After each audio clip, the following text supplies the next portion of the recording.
The internet comes up with a new term like every 3 months to describe something, and LARPing is now the new golden toy. You see, up until now, LARPing meant live action roleplay. You know, the thing where people cosplay as like knights and maidens, go out into a field and fake fight each other with sticks like they're in medieval times, and then a red-haired, big-breasted woman hands you a beer. Yeah, that's LARPing. Or at least was LARPing. But now LARPing is essentially just being performative, being a poser, being somebody that doesn't know what they're actually talking about, or being somebody that does something just for attention. So some people will call me a LARPer for pointing out the fact that the actual definition of LARPing is live action roleplay. Bro, you're LARPing. LARP, LARP, LARP is a whore. LARP, LARP, LARP, everything. Maybe if you actually knew the meaning of the word LARP, you would know that it means live action roleplay. I first came around to this term because of the Jujutsu Kaisen community. This community is egregious, to say the least. From fans not knowing their own story, to insane power scaling videos that are just completely wrong, to them just not being able to read. These are what we call LARPers. Their knowledge only comes from viral TikTok edits and a few scenes from the show. And they get on the internet and try to make it seem like they know everything.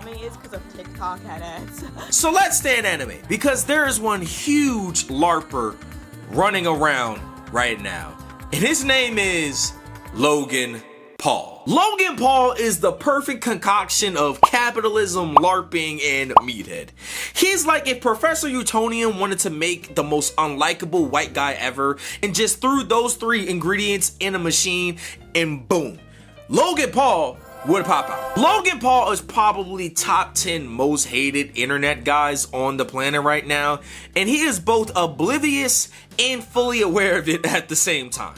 But the reason why he is here is because, well, recently he bought 2 high-graded original manga copies of One Piece and Dragon Ball. This doesn't really sound too bad. Unfortunately though, if you know Logan Paul, you know he actually doesn't give a whole lot of F's about anime, but he really cares about the collection aspect because, well, it makes him a shit ton of money. From having the most expensive Yu-Gi-Oh cards to wearing the rarest, highest graded Pokemon card as a chain at WrestleMania, Logan Paul is the epitome of a guy who watched something as a kid, grew out of it, but then came back to it once he saw it was massively popular again, and oh, he could make a shit ton of money off of it. And when anime trading cards like Pokemon, Dragon Ball, and Yu-Gi-Oh became the craze because it was a cool collector item and again, they were worth a lot of money, Logan Paul with his millions of dollars swooped right in. So when he posted that shit,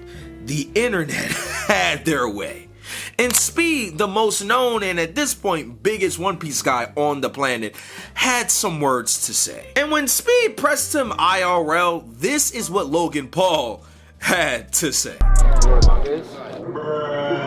Yes, Logan. I watch anime. I know what manga is. You remember back in quarantine? Yeah. I would I always watched anime. Yep. But when I first watched One Piece, I was depressed before watching it. But then when I started watching it, it started to get motivation. Holy shit! Life. What's your favorite anime? You gotta put me on my favorite one. One Punch Man. One Punch. Oh God. No, come on. That's how you know you don't watch anime. No, come on. That's your favorite? Yeah, you don't watch anime. So yeah, it's clear Logan Paul doesn't give a flying fuck about anime. He just attaches himself to popular things and tries to do the bare minimum to fit in.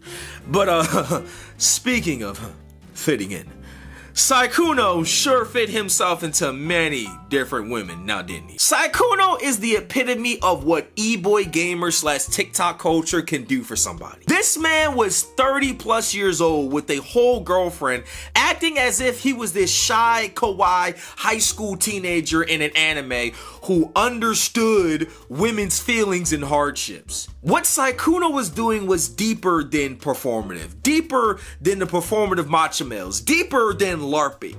This fake Midoriya shtick was a ruse to not only make a shit ton of money, but to get e-girls who play Valorant and Apex Legends. Sykkuno's level of LARPing made him one of the biggest streamers on the platform at one point during COVID, where everyone was at home playing Among Us.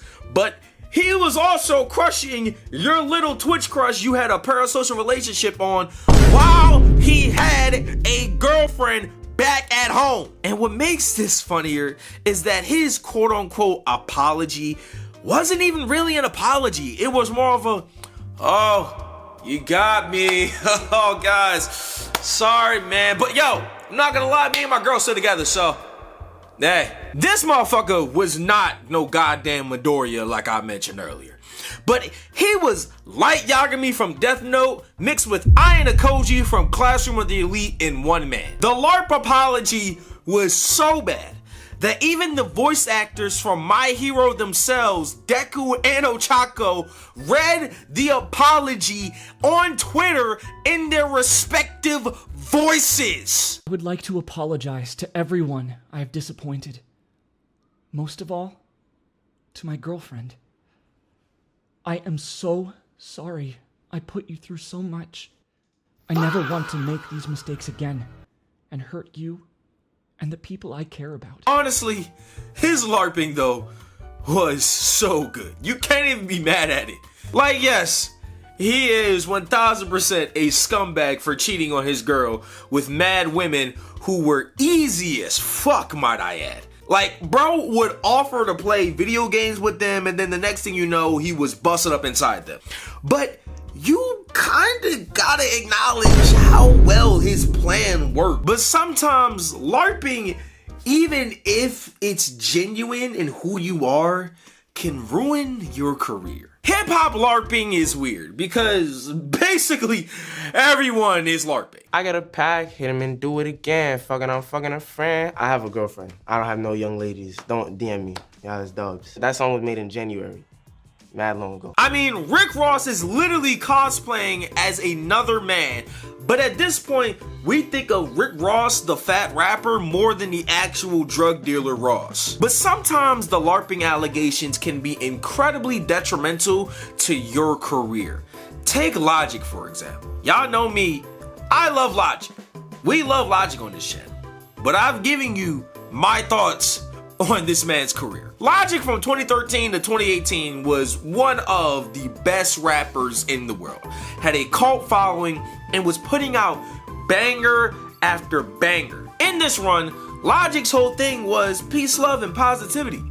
Like, it was his motto since day one. Unfortunately for him though, once 1-800 became the biggest song in the world, that slogan became something that didn't feel genuine anymore.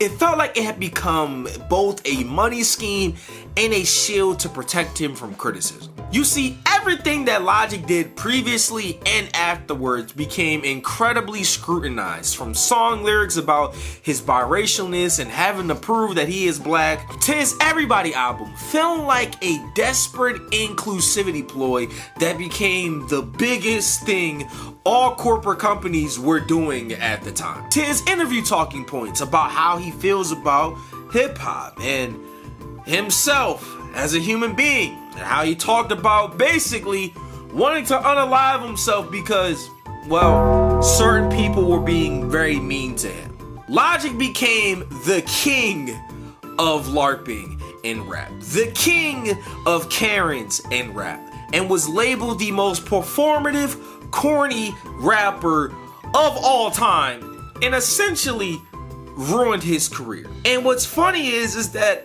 a lot of what he was doing was just genuinely him. J. Cole is going through the exact same thing right now, where it's obvious that he's being genuine, but it comes off as so fake and performative that it's detrimental to him. A lot of people have turned that back on J. Cole post-beef, and especially with the fall off and the press that he's done to promote the album. From backing out of the beef because of his quote-unquote spirit, to riding around in his old Honda Civic, to flipping burgers, to whatever the hell he is claiming in these interviews about all his raps being cap. But you said something in the beginning, how like on songs, like how I say I'm the best on songs. It's like, Ask me in real life, do I think I'm the best rapper alive? Do you think you're the best rapper alive? Bro, it's a nigga named Black Thought that exists. It's a nigga named Lupe Fiasco that exists. It's niggas that on any given day, even my peers, a Drake or a Kendrick, where it's like, yo, I know on any given day I can show up to the studio and give these niggas 80. But I know they can show up on any day in the studio and give me 80. J. Cole's whole I'm the man of the people, humble guy thing is real to an extent. But the way he goes about it, it just now feels like it is the most bullshit contrived thing of all time. But after the last 2 years, like I mentioned earlier, every time he talks, he just seems to put his foot in his mouth. And nothing that he says feels real. He feels like this one thing one day where he's upset and angry, but then the next day he feels a completely different emotion because he's thought about it. He seems to be constantly thinking about how something would come off or something could make him look bad or negative to the public, rather than actually communicating how he actually feels and standing on that feeling. It just feels like the most performative, fake, humble, peace, love bullshit ever. The biracial bros level of LARPing will go down as some of the most corny shit in hip-hop history. And the worst part is, most of it isn't even LARP. But it'll be remembered that way. So, I think the moral of this video is that when you're an entertainer, whether a streamer, podcaster, YouTuber, TikToker, artist, whatever, there is a level of LARPing that has to happen because, well, LARPing equal money. And anybody that LARPs just for the love of the game, aka the entire JJK community, you're all just a bunch of losers with no lives, because what's the point of LARPing if you're not going to get any money out of it?